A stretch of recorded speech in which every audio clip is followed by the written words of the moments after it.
Gareth Edwards, who made the 2014 Godzilla movie for Legendary, just made a pretty interesting statement. He was talking to the creator of Godzilla Minus One's creator, and I forgot the gentleman's name, but he said, in their back and forth, he said Godzilla Minus One was the film that he wished he could have made. And judging by the early reviews of the film, Godzilla Minus One is set to be an epic masterpiece that redefines Godzilla movies. Up until now, up until the Gareth Edwards movies, Godzilla had been depicted as mainly a comical superhero monster, so far removed from the original idea of what Godzilla was, that Edwards' rendition of him was very refreshing. But this film, from what I understand, takes that same notion, flips it on its head, and makes a Godzilla movie that has been universal in its response. Audiences are crying after seeing this movie. Audiences are saying that this film elicits so much emotion that it's really hard to wrap your mind around.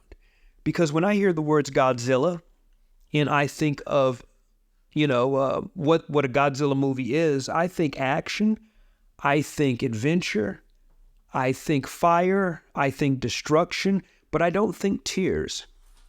So the fact that this movie is eliciting such a strong emotion like sadness is very intriguing to me, and I'm looking forward to seeing Godzilla Minus One.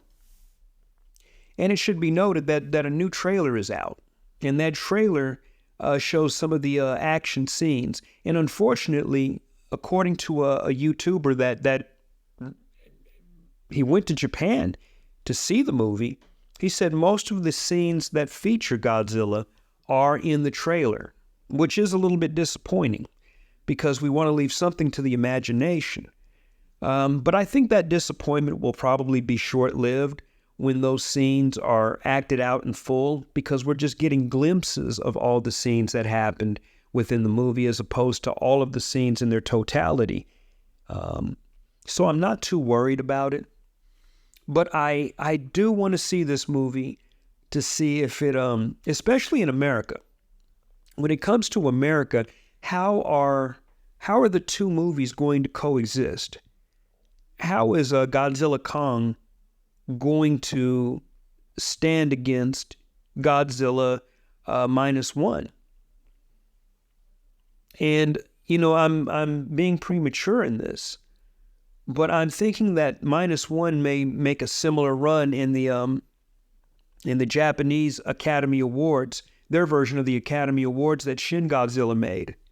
It looks like a much better movie. The special effects look much better.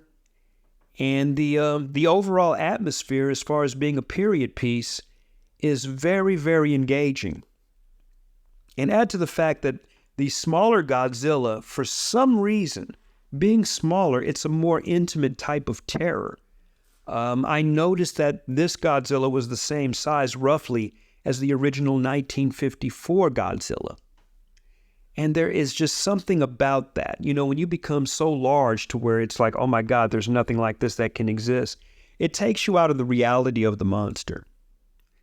The footage that we've seen thus far brings it back to solid reality. And this Godzilla looks like something that could actually occur and walk on land and bring about that devastation. So it will be interesting to see how this all plays out. My prediction is that America may not gravitate to it in the same way because of subtitles. Anytime you have to read and watch, the average American is kind of like, yeah, I don't, I'm trying to veg out. I don't really want to have to work that hard. So if people can get past the subtitles, that is if the movie's presented in subtitles. I don't know if they have I would assume that they don't have an English dub yet. But if they can maintain that, it'll be interesting to see how that movie competes against against the legendary Godzilla, the King Kong Godzilla film that's coming out.